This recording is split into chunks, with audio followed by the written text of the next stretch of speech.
So my next guest has been coaching me for the last 5 minutes as we prepare for the podcast. She's got me almost in tears already talking about my own legacy, what I'm doing with my books and my podcast, and what I'm trying to bring into the world. And that's why she's so brilliant at what she does.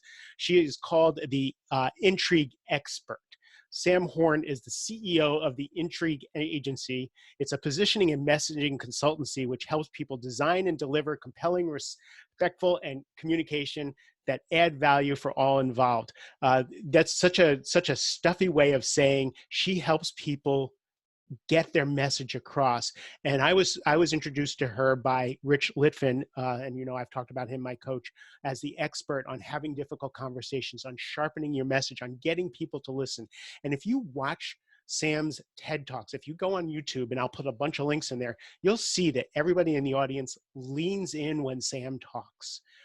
There's something about the way she presents herself and then the way she teaches you to present yourself that just changes the game.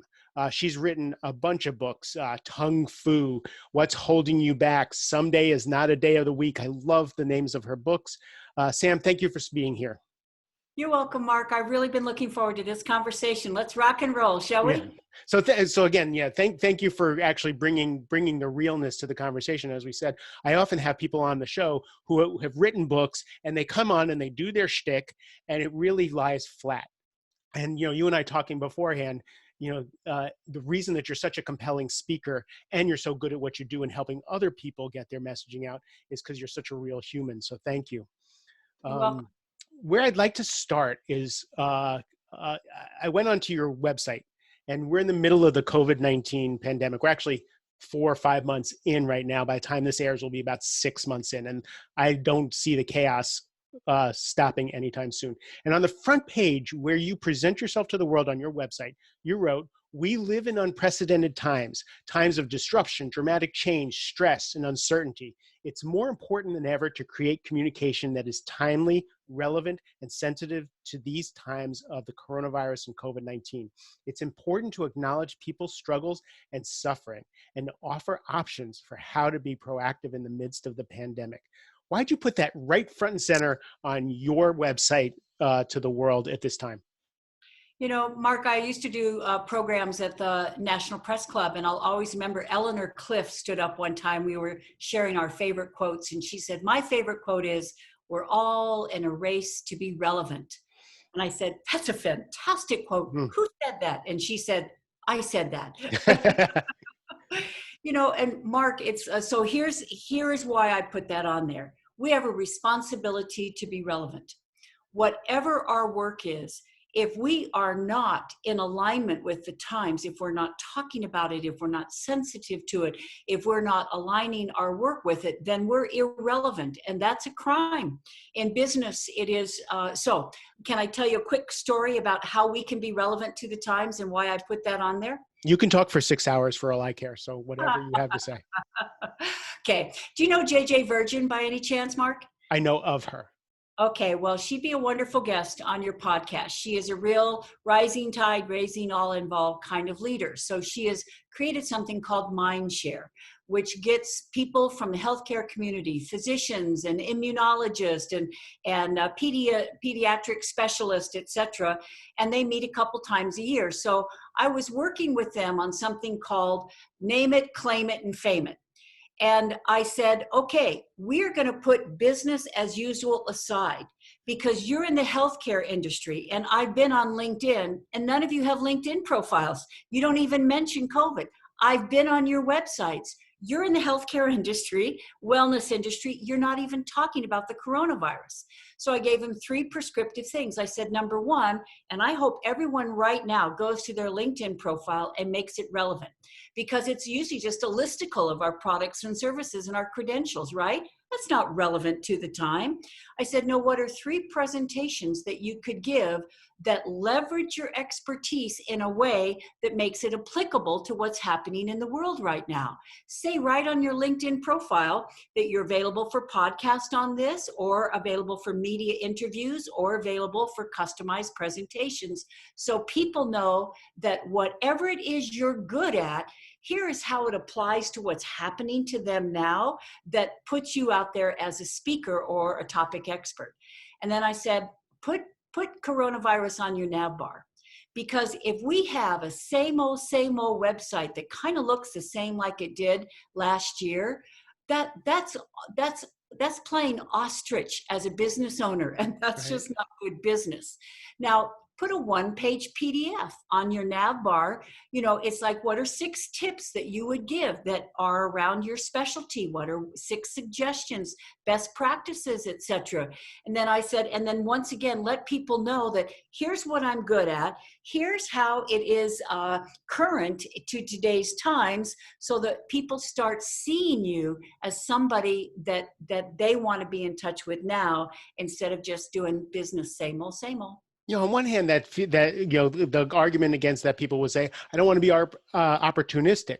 But if you have something to share in the world, like you're being stingy. Like I was just thinking, I have a workshop that I now give that's called Resiliency in the Time of Crisis.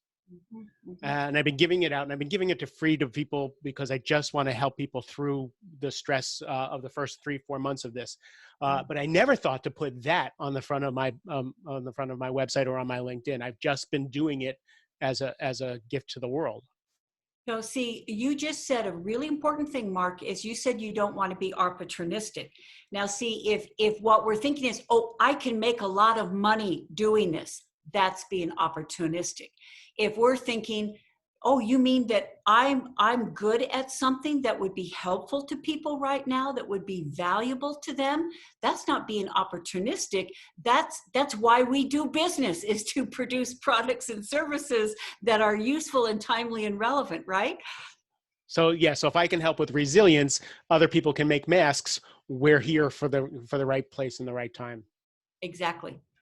So thank you. That was really useful, because I've had a few people come on to the show and we've talked about how do we brand ourselves, how do we message ourselves, and how do we walk that line. And you just were as succinct as anybody I've ever heard. That was interesting. So back to what we were talking about before the show started, is I work with a lot of executives, a lot of CEOs who have always been behind the scenes, have always worked really hard, and have not really wanted to be the face of their company. They'll have a LinkedIn page, but to have a profile, to make a video, to really step out and be thought leaders has been a real hard transition for people. And I know that that's one of the things that you talk about all day, every day. I'm so glad you brought that up, Mark. It's the very first year of the Maui Writers Conference. I had the privilege of helping to start that and run that, kind of what CAN is to the film industry, we were to the publishing industry. So I used to MC it in addition to running it. So the very first day, I'm walking the beach to get my intro straight. Here's a woman on the beach crying. And I went over, I said, "Are you okay?" And she said, "No, I'm not okay." And I said, "What's happening?" She said, "I don't belong here." I said, "You don't belong here?" She said, "Who am I to write a book?" She said, "It's like you're putting," you know where we're going with Yeah, this. right. Totally. She said, "It's like you're putting yourself up on a pedestal, like I'm perfect, I know everything." She said, "That almost seems arrogant to me." She said, "That's not me." And I shifted the conversation. I said, "Jana, what do you want to write about?" And she and her husband had adopted a child, and it was very challenging. And she said, "I went to the bookstore, I went to the library to try and find help. And there are all these Pollyanna books that talk about what a blessing it is to be an adoptive parent. They made me feel worse." Mm. He said, "I want to write the book I need, I can't find." Now, here's the key question. I said, "Give me an example of what you want to write about," because that's when we stop being intellectual and we start becoming alive. And she said, "I want to write about the time Ari was 3 years old and I fixed spaghetti for dinner, and he reaches across the table and he grabs a handful of spaghetti and he throws it in my face. And my first thought was, my son would never have done that." The shame, the Yeah. gas, the shame she felt that thought even occurred to her. And I said, "Jana, the question to ask is not, am I perfect? It's not, do I have a PhD? It's not, The question to ask is, would someone reading my book benefit? Mm. I said, if someone reading your book will benefit, not only do you have the right to write, you have a responsibility to write. I said, have you ever thought about it that way? Is that experiences in your head help no one? If you sharing your stories will make someone out there feel a little bit less alone, a little bit less like they're an awful person for even thinking of this, then you have a responsibility to write. And if you go online and look up Secret Thoughts of an Adoptive Mother, there's Jana Wolf. And I ran into her last year when I was in Maui. And she said, Sam, not a day goes by where I don't get an email from someone who's read the book and says, I thought I was the only one. Oh, totally. Oh my God, that's so beautiful. I'm going to put the link in the show notes so people can find the book. So it's quite beautiful. So let's talk about CEOs who just have a business and they're really not thinking that deeply. They just know that they need to now be their brand. They need to actually pivot and change the way they do things. We talk about this on the Mastering Midlife podcast all the time. We need to evolve. We need to grow. So now I've been behind the scenes. I've had some I've worn a rumple suit, or I've never really gone to an image consultant if I'm, and now I need to actually get my hair and makeup done. I need to put on a smart suit and I need to get in front of the camera. How do we make that transition? Number one is to write down EEE, experience, expertise, and epiphanies. Because if we segue from Jana's story, and I'm reaching out to your audience right now, Mark, because along the way, you learned lessons the hard way. Along the way, you made bad decisions and wish you could take them back. You've been doing research before you came on this podcast. That's not good. It's so see, think of everything we've learned along the way. Think about the decisions that worked out well. Think about the shortcuts we learned. Think about, all of that. And it doesn't do anyone any good up here. It is almost selfish to keep all of those insights, all of those stories to ourselves. So I had an opportunity to train the board of EO, Entrepreneurs Organization. They brought me in for 3 years in a row to train all of their top entrepreneurs in speaking, because this is the shift that we made. We were at the top of the corporate executive board building right there. You know it. I think you're from Virginia. It's right there looking over the Potomac. And I asked everyone to get up from their chairs, and we went over and we stood at the floor to ceiling windows that looked out over the Smithsonian Mall, that looked out over the Lincoln Memorial, that looked out. And I said that from the beginning of time, the people who have made an enduring difference have all been orators. Right there where we can see one man, Martin Luther King, said, I have a dream. And 100,000 people right there, and millions of people since have been inspired because one man didn't say, well, I'm not perfect, or, that's hubris to think that he understood that if he had a vision and insights that could make a difference for people, it was his responsibility to share them. And with all of those EO business owners from around the world, it was like, you are no longer just a business owner. You are an ambassador for being an entrepreneur. You're an ambassador for having an idea, a vision, a problem that you're going to solve, a product that can help people, and getting it out, and then sharing your experiences so they do not just serve you, they serve everyone who reads your book, listens to your talk, or watches your YouTube video. And how does that benefit the company? Oh, well, let's talk about Tony Hsieh of Zappos, right? Writing a book called Delivering Happiness, where he identified his secret sauce. Zappos isn't selling shoes. They're selling a whole style of customer service, right? Look at Disney. It's like Disney had the Disney Institute because people were coming from around the world to study their customer service. And they realized if we codify that, and if we then have the Disney Institute, We are scaling our brand by not just having a brick and mortar location. No, we have identified what it is we do well. And now that is scaling our reputation, that is scaling our visibility, and that is scaling our revenue.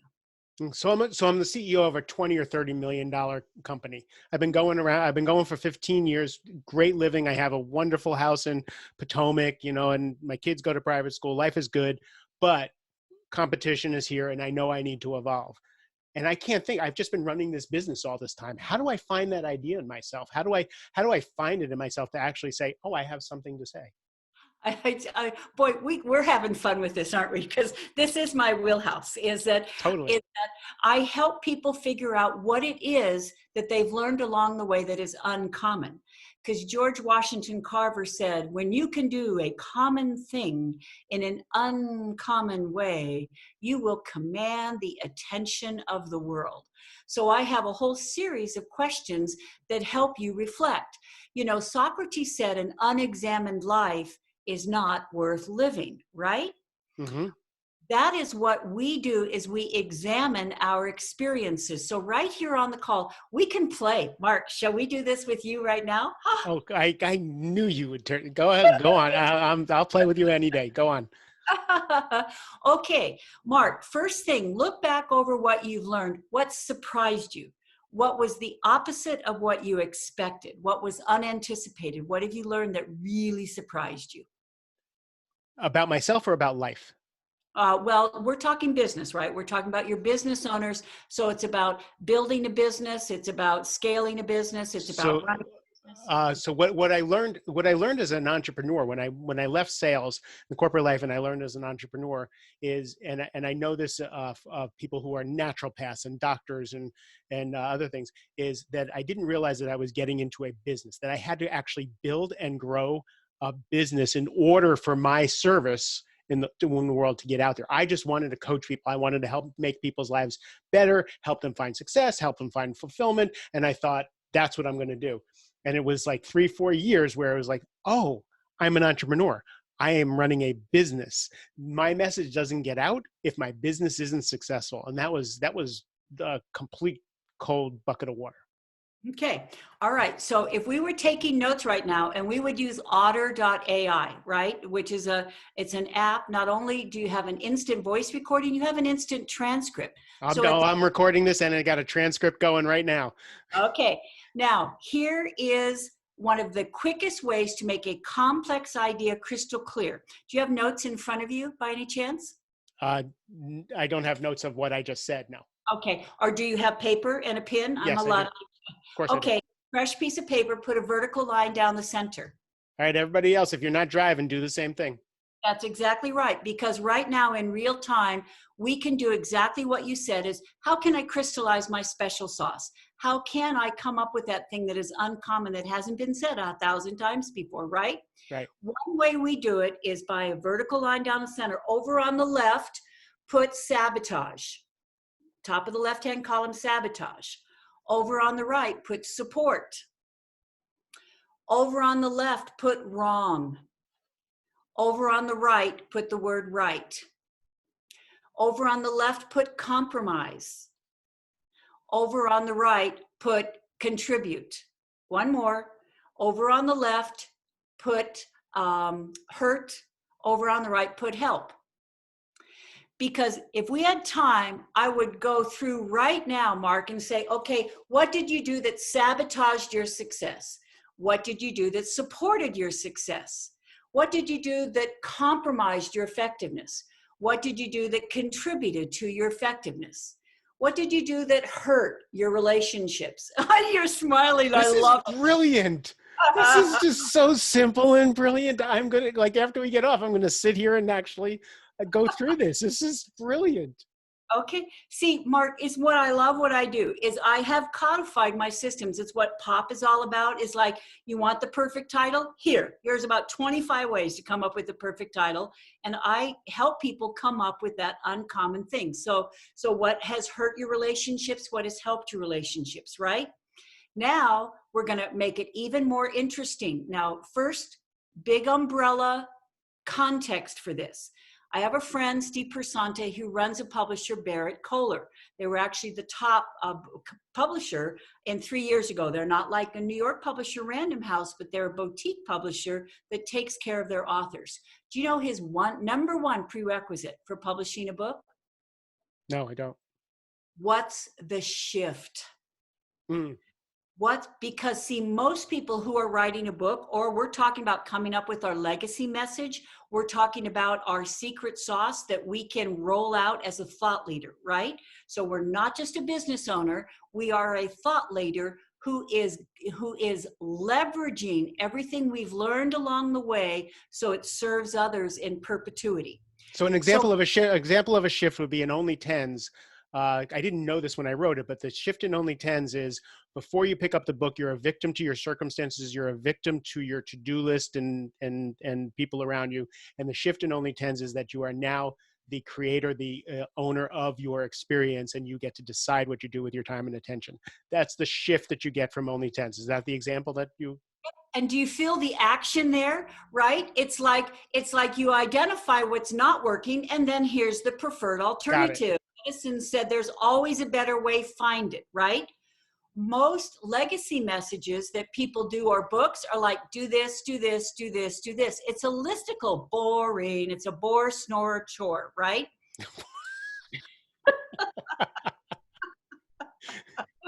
You know, it's going to be hard to interview you if you keep making me laugh. Keep going, though. Well, we're kind of supposed to have fun, right? Isn't that part of this? Well, hey, so guess what?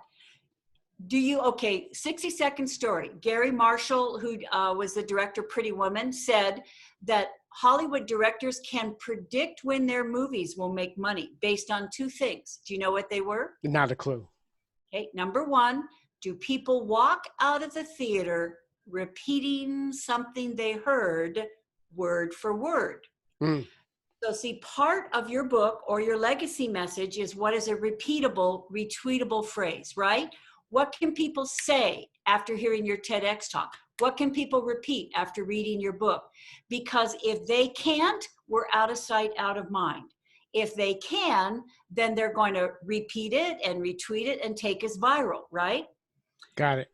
So that's one thing. And the second thing is, especially with comedies, Hollywood directors know their movie will make money if people laugh in the first 2 minutes.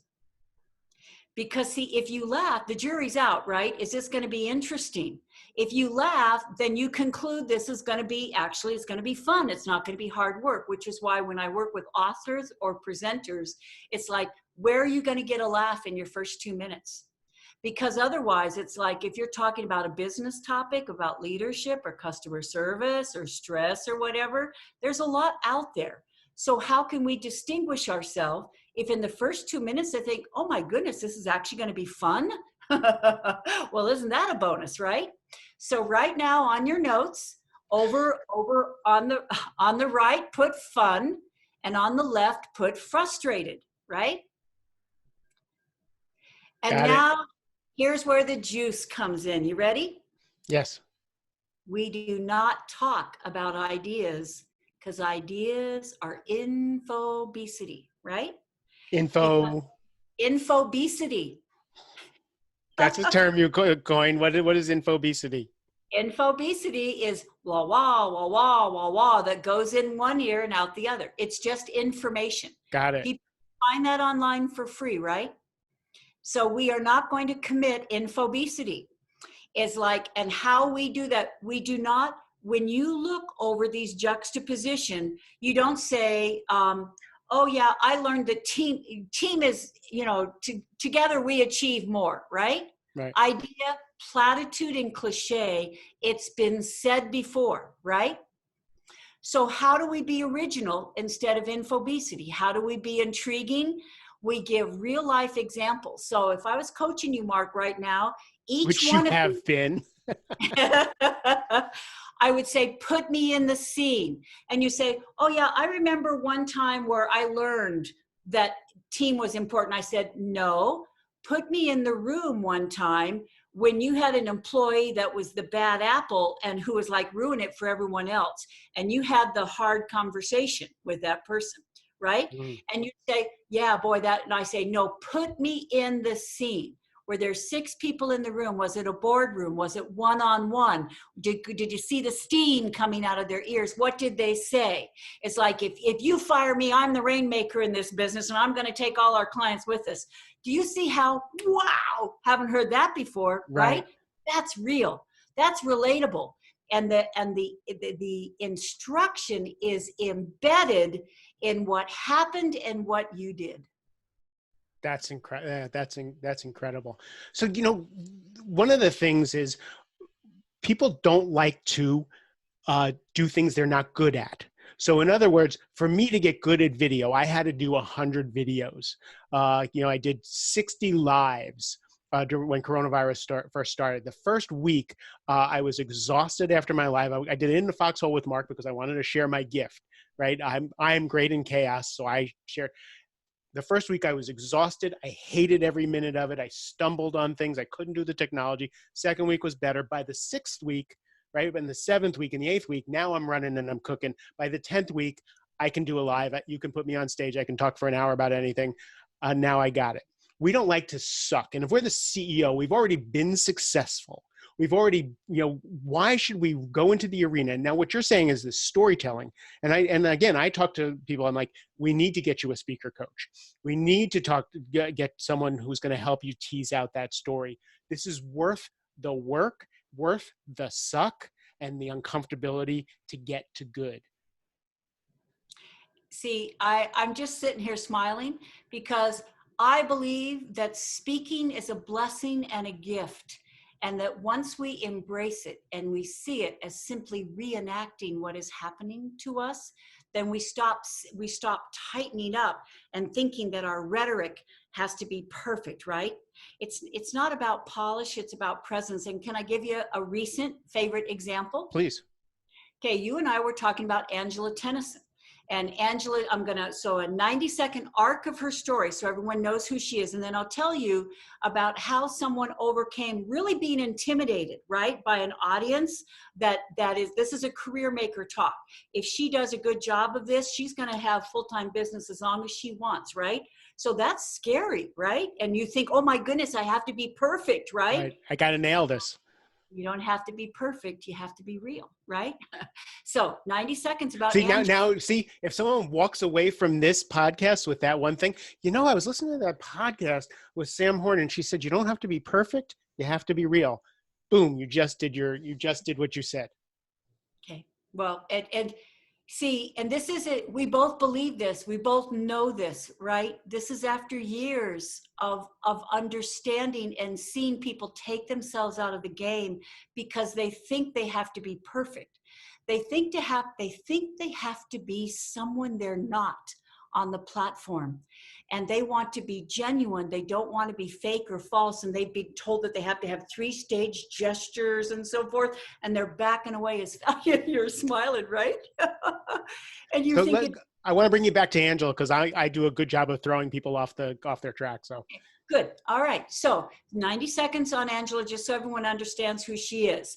Have you been to Charleston, South Carolina by any chance? I have not, but one of my closest friends lives there. Okay, then right next to Charleston, there's a county line. And if you're on one side of the county line, it's Charleston and Beaufort, affluent county. You're 10 feet on the other side of the county line, it's Bluffton, not so much. So Angela grew up on the other side of the county line, but a benefactor had a gifted and talented program, said anyone who got straight A's, he was going to pay for college, etc. She ended up, the night that Barack Obama lost the election or lost the votes in New Hampshire, she thought this dream, this hope is going to go away unless people really step up. So she quit her full-time job. She went to grassroots, organized for him. She ended up running the executive residence of the Obama White House. So she has quite a story. So Angela's a client. I had a chance to bring her into TLC. This is Transformational Leadership Council. This is everyone from Jack Canfield and Vishen Lakhiani of Mind Valley and Dave Asprey of Bulletproof and so forth. So in a 30-minute talk, if Angela does a great job, every single one of them in that room, virtual room, has a global community, can have them at A-Fest, etc., right? So guess what Angela did? I have no idea. Told her story. She started, all we did is we chunked up her talk so that she had 6 stories. So we put her in the gifted and talented program. We put her the night of when Obama lost at New Hampshire. It's like in a 30-minute talk, it's 6 4-minute stories, and she just reenacted them. We're not doing word perfect here, She didn't Mark. have to memorize. She knows her story. She knows her stuff inside and out. She just had to have some sort of framework to hold it all. And Mark, the magic of this, because I've had a chance to work with a lot of people on their South by Southwest talks, their UN talks, their TED talks, etc. You don't even think about gestures when you put yourself back in the scene and you relive it. When she was talking about her niece being born and her looking at her niece and vowing that her niece would grow up with a Black president so that she knew that was possible, she didn't say, I am going to hold my hands up like I am holding my niece, right? Right. That's an intellectual construct. No, when she did it, her hands naturally went into her looking in the face of her niece and making that vow, and the emotion was there, and it was real, and it was not contrived, and she didn't have to think about what she was going to say. She had, I'm going to tell my niece story, I'm going to tell my New Hampshire story, I'm going to tell, and every single person on that virtual thing, well, it's virtual, right? And we've been on there for about 3 hours at that point. No one moved. There's something called entrainment. And entrainment is when we become one. And athletes in flow know this, composers in music know this, is that when we are not distracted or preoccupied, we come together as one. And when your listeners, the next time they have an opportunity to speak, they think, instead of, oh my gosh, I have to be perfect, or oh, I'm going to be, they say, no, will someone listening to these stories benefit? Might I add value? Could I contribute? Pablo Picasso said the purpose of life is to find our gifts. The meaning is to give them away. Mm. Could I be giving a gift? And if so, I will step up. And instead of thinking about, am I going to be word perfect? What I think about is, I'm going to relive these experiences in the hopes that they might add value. That's what we do. So I'm really moved by that. So now I'm just going to bring it back to, I'm the entrepreneur, I'm the CEO of a $20-30 million company. My stories can be anything from how I went from being a kid on the poor side of the town to owning my own company. It could be I was an Ivy League person, but when I started business, the business solution I wanted to have was this, and the reason Simon Sinek, my why for this, and what my customers, what we solve for my customers are, and put yourself in the shoes of the customers. So there's you can just draw from anywhere. It doesn't matter if you have a widget company that just makes widgets. It looks so uninteresting. You can move to that. Let's have a dark night. Let's go to more ways to understand that we do have things to say that might add value. All right. Okay. So what I might add to that is, I would go to, what was your dark night of the soul? What was the night where you almost lost the business? What was the night where a partner said, I never see you, I'm out of here? What was a night where you came home and your kids didn't recognize you? So you would go to a dark night of the soul, right? And then what was it that you said to yourself? Who gave you a piece of advice that resonated? How did you see it from a different point of view? So that's one of the stories that you would have, right? Yes. Now, here's another one, and then we're going to stop and pull it. In fact, I'm going to listen to you, okay? Is that, what is contrarian? We talked about what surprised you. We're going to talk about your dark night of the soul. I want to know something where you got all this advice to do this. That didn't work for you.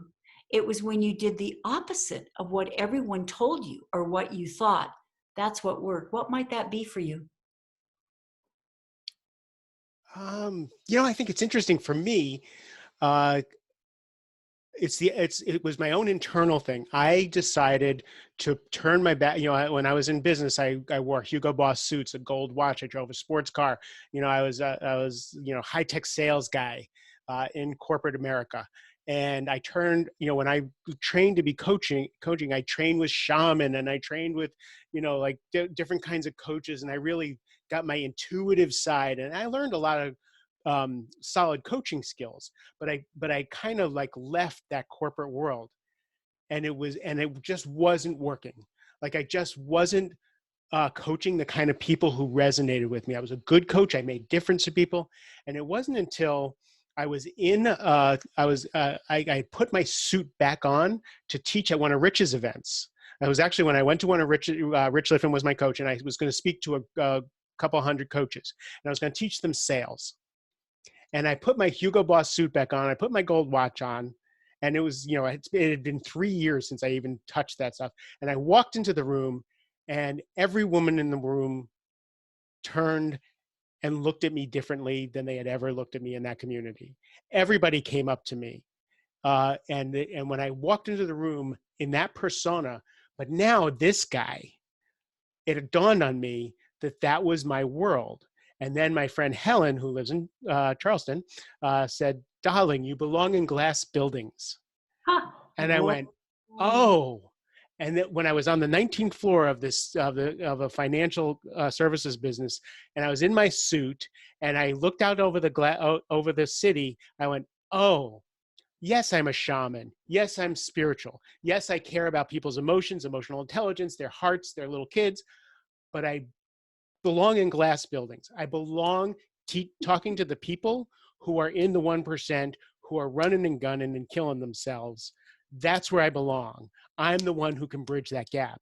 That to me was, I don't even know if that answers your question. I just got lost in my own Oh, story. it does, and I'm going to show you how. Mark, I love it. It is always fascinating. You were in stream of consciousness right there. You were not intellectualizing that. You were back in that room, putting on your Hugo Boss suit, seeing the way those women, your friend Helen said you belong in glass buildings. Okay, now everyone listening, you always listen for what pops out. And when I say pops out, it's often a visual term, because that's why put your oxygen mask on first. You turn an idea into an image. Jim Collins, Get the Right People on the Bus, turns an idea into an image, makes a concept concrete. So your phrase is glass building, because that's what sounded true. That's what felt right. That's what resonated, right? That's like, yes, yes, has that emotion. Now, guess what you do with it? You hook and hinge it back to your audience. And a hook and hinge is the key phrase with 3 you questions. What's your glass building? When is a time someone said something to you and you thought, that's who I am? That's what feels right to me. That sounds true to me. When is a time you realize that you were good at something, but it really is not what you were born for? It really isn't why you're here. Why you're here is, do you see how you take that phrase, which is visual and resonant, and you hook and hinge it back to the audience, so it now becomes a metaphor, and they are taking the insight and making it relevant and applicable to them. So they're not repeating your story, they're coming up with their own, right? They're turning my story into their story. That's so good. I'm like all goosebumpy. This is so good. Okay, now do we have like a 90-second story to follow on that? I told you I have 6 hours of whatever you want. I'm here. Okay, because Mark, I believe this is, if we had to say one of the top 3, quote, not failings, but top 3 mistakes that authors make and speakers make, is that they're the sage on the stage. It's download, tell, right? We had an Olympic athlete come to my writers conference. And an Olympic athlete came and he talked about training for the games. He choked. He did not even make it out of his heats. And he was so disgusted with himself, he threw in the towel and quit the sport. And 2 years later, he thought, I cannot end my athletic career like that. So he went back into training, got back into the Olympics, and ended up with a medal. End of story. Now I'm the MC. I'm looking around at the audience, and there is polite applause. However, I could tell what people were thinking. You know what they were thinking? No, no. A.D.D. Good for you, right? What has that got to do with me? Because he never once hook and hinged his story. He never thought about the key points of his story and then segueing, dovetailing back to the audience. Have you ever had a dream that didn't work out the way you wanted? Did you quit in disgust? Did you decide you couldn't, you couldn't leave it like that and you went back? How did that work out? Do you see, I don't care whether it's a CEO, a 16-year-old, a lawyer, a stay-at-home mom. When we hook and hinge back to our audience, whoever they are, they're running with how it's relevant for them instead of just giving us polite applause and thinking, good for you. Totally. And they'll remember that not because of you, they'll remember it because of themselves for the rest of their lives. That's the difference. It makes it actionable too, because now when they leave, they're not just saying that was a great speech. They were going, you know what, I did throw in the towel on that and I still regret it, and it's not too late. I'm going to get back into it. I'm going to pick it back up. And so this is how we make our story other people's story. We can do it on the page, we can do it online, we can do it in person. No, this is a masterclass. I just, anytime anybody spends time with you, it's a masterclass. I'm trying to look at my notes without my reading glasses. Not a chance I'm going to be able to read that. So how can people engage with you? How can if people are like riveted like I am, how can they find you and engage with you? Well, first, thank you. It's Katharine Graham said to do what you love and feel that it matters. How could anything be more fun? And the only thing that could be more fun is to do what we love, feel that it matters, and do it with people we enjoy and respect. So they're welcome to get in touch with me. I have two websites. One is the intrigueagency.com. Check that out.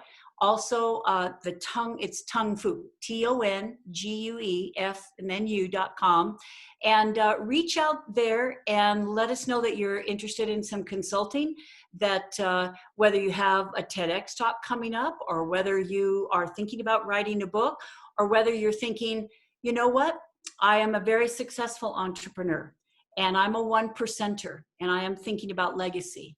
And I'm thinking about when I'm gone, what will endure, what will carry forward, what will leverage what I've learned so that it might serve more people. And if you'd like some help crystallizing what that legacy might be, get in touch. I'd love to hear from you. Beautiful. So of all your books, if I'm an entrepreneur and I'm running a $20-30 million company and I'm being pushed out to my comfort zone, which book should they go to Amazon right now and download? I'm going to suggest too, is that diversity and inclusion is a real issue right now, deservedly so. Tung Fu talks about how can we give and get the respect we want, need, and deserve. How can we deal with sensitive or stressful conversations in a very proactive and diplomatic way. So Tung Fu. And then based on what we've been talking about, I'd say Got Your Attention, because it does share how you can reenact stories in a way that they come alive. It does share how when someone's busy or preoccupied or skeptical, how you can actually earn their attention in the first 60 seconds. Nice. So to everybody's listening, the resource part of the show notes is going to be chock full of links. I'm going to put everything in there that we talked about today. I'm also going to put all my notes when I re-listen to this into the show notes so that you can learn step by step. Sam, I just thank you for being you, but thank you for being here with us today. You're welcome. I've enjoyed every minute, Mark. Hope people have found it useful. I don't care about them anymore. I'm walking away with so much value that this is awesome. So I appreciate it. So thank you. To everyone else, your time and attention is as precious to me as anything I do. I appreciate this. If you like the podcast, please share it. Please tell people about it. Please tell people about Sam Horn, and she's incredible. And I love you. Take care of yourself. Have a great rest of the day.